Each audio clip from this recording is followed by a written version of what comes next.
est-ce que vous pensez aujourd'hui qu'avec cette décision de Trump dinañ ci mën a tirer profit ba mën a réorganiser waat suñu secteur privé ba mën ci bien sûr renverser la situation en notre faveur? C'est un paradigme, un changement de paradigme boo xamante ne nous sommes obligés d'y faire face. Mais ça sera dans le moyen long terme, pas dans le court terme. Dans le court terme moom nous sommes obligés de le ressentir. Obligatoirement. Obligatoirement. Oui. La preuve, quand notre gouvernement a emprunté de l'argent ci marché financier africain bi, c'est parce que dafa amoon ay besoins financiers yu mu war a régler. te loolu moo andi difficulté am ak FMI. Dans le sens où Covid wax nañ ko léegi. Quand les fonds spéciaux, les fonds de tirage spéciaux. Les droits de tirage spéciaux. Gouvernement bu Sénégal woon am 1000 et quelques milliards du FMI. À l'image, à l'instar de beaucoup de pays du monde. Ñu séquencé ko par 3 mois. En fonction des dépenses effectuées, ñu joxaat la benn montant.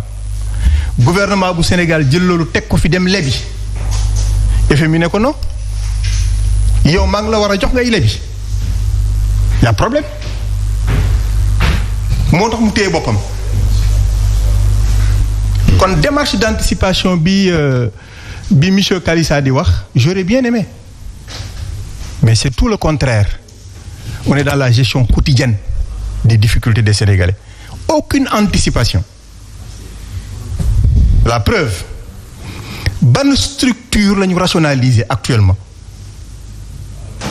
Aucune structure yi fi président Macky Sall bàyyi woon supprimer wuñ ci benn. Aucune. Moom bi mu ñëwee en 2012 dafa jël boom mu def benn réflexion. Ñu supprimer certaines agences, d'autres ñu cumuler leen def ko benn. Au nom de la rationalisation des dépenses de l'État. Mu jël dépenses yi nga xamante ne dañ ko doon dugal ci téléphone, électricité, ci carburant détail ñu grignoter pour permettre à l'État pendant ces premiers mois mu mun a compter sur ses propres ressources. Mais lii amul fii de. Fii y a pas ça. On n'a pas rationalisé, on n'a pas anticipé. Et c'est dommage parce que xam nga ñun au Sénégal dañu am une conception banale de la politique et c'est pas bon. Li tax ma wax ko dañu jàpp ne quand tu es au pouvoir bépp critique bu jóg rek il faut contre-attaquer alors que mun na nekk une proposition positive qu'il faut intégrer tout généreusement. Moo tax tout à l'heure bi muy wax waxu lobby russe c'est tellement malvenu loolu d'autant plus que ba ma ko waxee man je m'attendais à une plainte je le sais pour diffamation ba tey plainte amul et je m'étais bien préparé pour ça et jusqu'ici li taxoon ma wax ko bés bu yax degsee ma génnee ko. Ah bon? Oui. Vous maintenez toujours vos propos? Ah oui, évidemment. Man je suis sorti d'une école boo xamante ne kenn mësuma dégg dans le champ politique may attaquer personnellement des personnes kenn mësuma dégg may avancer wu sur un dossier que je ne maîtrise pas lu ma xamul xaw ma ko et il m'arrive même d'ailleurs actualité politique bi jax lool ñu invité ma je m'abstiens de prendre la parole. Oui. Bari na fi. Moi je suis pas de ces gens qui courent les plateaux de télé pour être visible non man dama jàpp ne quand il faut parler quand il le faut. Et quand je parlais à Kolda ci jamono yooyu j'ai fait très mal si je l'avais pas dit les 300 milliards les 350 milliards yi mu doon xaar il allait les recevoir via la Guinée-Bissau. Donc li nga wax moo tax. moom il sait moom patron moom xam na man xam naa du ñu dugg ci détail que s'il le veut. Et je rajoute. Rajoutez quoi? L'élection de Trump ne peut pas bouleverser le monde. Non. Il ne peut pas. Xëy na ñoom lay bouleverser. Eux qui ont été pris de court. Comme du reste d'ailleurs, ñoom la manière dont ils ont été élus au Sénégal, qui a pris tout le monde de court. mais c'est la règle démocratique. Démocratie toujours li ciy xew da lay bett.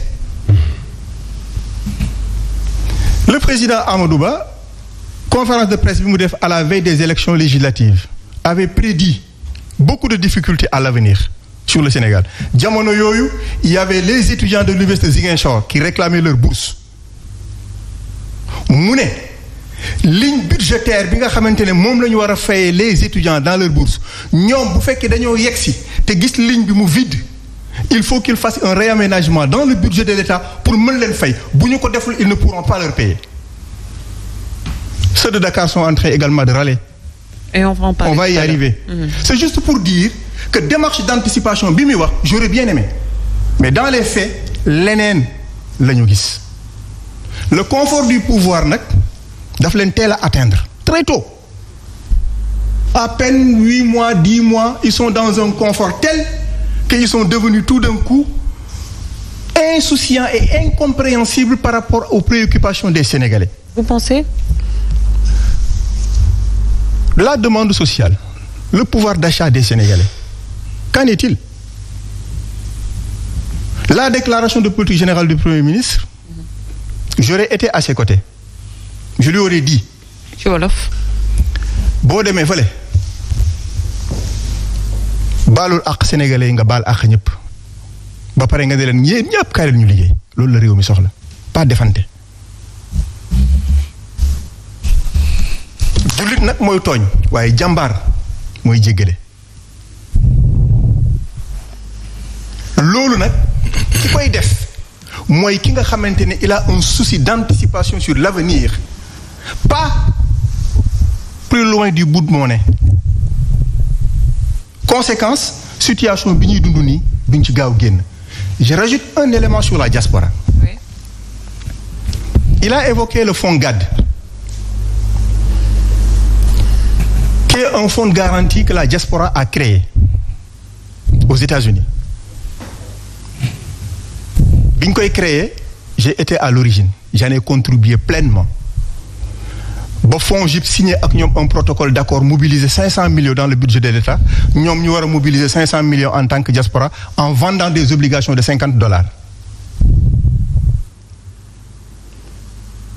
C'est un forum que j'ai organisé à New York la ñu defee protocole d'accord bi ak FONGIP.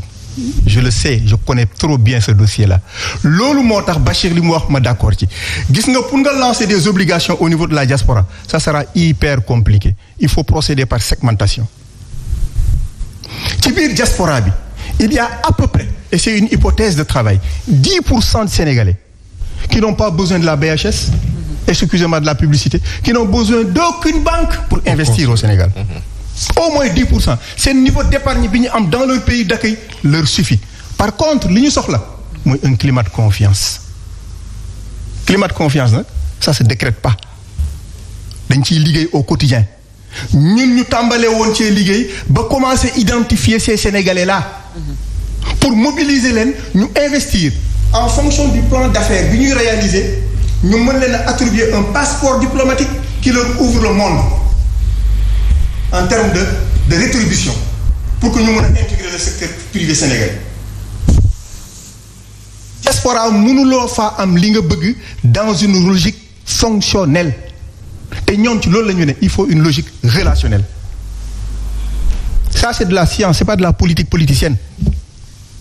Diaspora bi moom xam na li may wax moom mi nekkoon ci biir diaspora xam na ni une partie de ses gains ci réew mu nekk lay des parce que dafay fay location dafay lekk dafay naan li muy yónnee Sénégal une partie ci famille bi la jëm une partie am na ñoo xam dañ koy thésauriser dans une banque moo tax BHS est la première banque qui capitalise plus de fonds de la diaspora moo tax BHS a essayé les diaspora bonds nañ ko laaj nu mu mujjee donc il y a des expériences existantes on ne peut pas réinventer la roue il y a des choses existantes ouvrons-nous aux Sénégalais appelons tout le monde au travail ci foofu nag la ñuy mën a régler les crises internes mais la crise actuelle que traverse le pays boo ko reconnaîtrul de facto tu n'es pas prêt à la résoudre te loolu mooy jafe-jafe bi nga xam ne ñoom moom la ñu am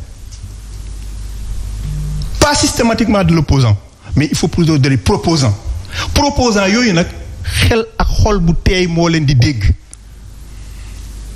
parce que kenn du mës a dégg ci kàddu wu Sori Kaba wala ku mel ni moom ay propos yoo xamante ne c'est des propos qui vont mettre du feu ci li réew mi dund non on cherche à mettre la pédale douce parce que bu réew mi tàkkee ñun ñëpp la tàkkal te kenn bëggul mu tàkk looloo andi débat bi ñu seex ni di ko waxtaane ci respect ci responsabilité mais également ca la nga xam ak la nga dund la nga xam nag la nga dund nag c'est en fonction des parcours des uns et des autres moo tax ku nekk nañ koy considérer di ko bàyyi li mu moom. Alors vous êtes d'accord avec monsieur Sori Kaba oui jàpp ne que peut-être il y a certaines choses il faudrait que ñu mën ko accepter pour aller de l'avant peut-être ci yenn situation yi ñuy dund. En fait je vais pas personnaliser le débat sur Sori Kaba qui était en 2019 directeur des Sénégalais de l'extérieur mu occupé poste boobu noonu. Je l'ai quitté en 2019 plutôt. Oui, bien sûr. Bon, donc vous l'avez quitté. Donc vous étiez toujours en 2019. Je l'ai quitté en 2019. Tout à fait. Donc vous avez été directeur en 2019 aussi. C'est ça. Alors, du ma personnaliser débat bi ci moom. Dafa am loo xamante ni ba waxtaan bi di dem Cheikh Thiam rebondir na wax na yu am solo heureusement Cheikh Thiam gis nga man dama fagaru xam nga damay daal sama Doliprane. yaa ngi dégg pour naan ko pour am jàmm si débat de bâillage yi dañ ci dugg yaa ngi comprendre ne ce pays-là aujourd'hui on l'a gagné et apparemment il y a des gens ba léegi yeewuñu. Vous êtes en train de leur faire la pub là. wala ñoom yeewuñu te xamaguñu ne réew mi mu ngi ci loxo le tandem Diomaye et Sonko. da nga jéggalu ci kanam procureur ci li nga def ci kanam juge bi nga baalu ko ak n'est-ce pas donc yow waroon nga mën a jomm wax yenn yi Trump ak li xew yëpp ak ni ñu anticiper ñun réew mi dafa am ñoo xamante ni tey ku ci nekk booy dem ci Sénégal yi